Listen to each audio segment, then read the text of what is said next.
Yes. So, what happened is, now Mr. Bibikov is saying hoarsely, I am Dmitry Bibikov. As my son boards the ship, I can think only that he will breathe clean air for the first time in his life. Our planet is covered with black smoke.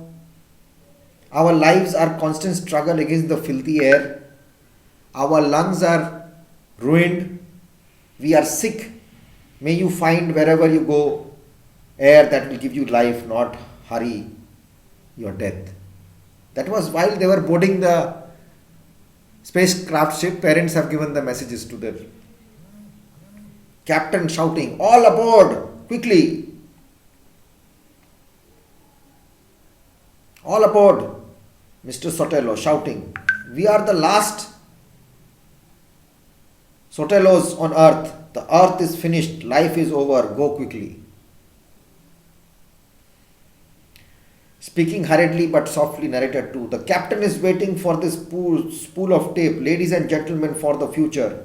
Think of what you have just heard. You are being sent to keep mankind alive somewhere in the universe.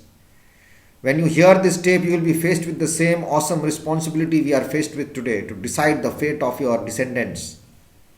May wisdom guide your thinking. Goodbye. God bless you. Goodbye from earth. And the spaceship left. Grant, is that all? Pauline, what else is there to say? Grant, this still doesn't change anything. Captain, as a captain of Centaurus 1, it is my decision that we complete the mission of our ancestors started. Dawn, that's not your decision to make. That's a decision that should be made by all of us. Crew, I agree. That's right, we should all decide. Pauline, members of the crew, let us not waste time arguing. We should at least respect the wishes of our ancestors and be guided by reason. Our position seems clear. To enter PNR, point of no return, means to commit our future generations to life in a new solar system. One that may or may not be able to support life. To return to Earth means life for another 500 years, perhaps, but still life without hope. They took 500 years to come so far. Again going back. Dawn, what do you mean, life without hope? It had life for our ancestors. We have no reason to believe that life does not exist on Earth now. Surely they wouldn't be mad enough to blow up their planet. Michelle, not one answer to our many messages has been reserved from Earth during the lifetime of anyone aboard. We can assume there is still life there. Not one answer to our many messages have been received from Earth. They have received it on Earth, but no messages have come back, no replies. Can we assume there is still life there? Grant, of course we can. Why should they continue to attempt to communicate with us? A message both ways now would take over 8 years. They have probably forgotten us. They have had their problems. We have just heard some of them. Michelle, it's more reasonable to assume that they cannot communicate with us. Grant, enough of this. How many want to turn back? Narrator facing and addressing the audience. Well, what do we do? Now they're planning, Earth. So, Earth is anything that is on life. There's nothing else outside the Earth can give this wonderful life. We have to take care of ourselves. We have to control pollution. We have to make the air clear. We have to live in a proper place. We have to keep our places clean. We have to save water. We have to save the trees. Everything we have to do. It's our planet. So we cannot just go away from it. It's a science fiction story. Very nice. Read it through. Do the word meanings and try to. You have to do the comprehension skill part. Okay.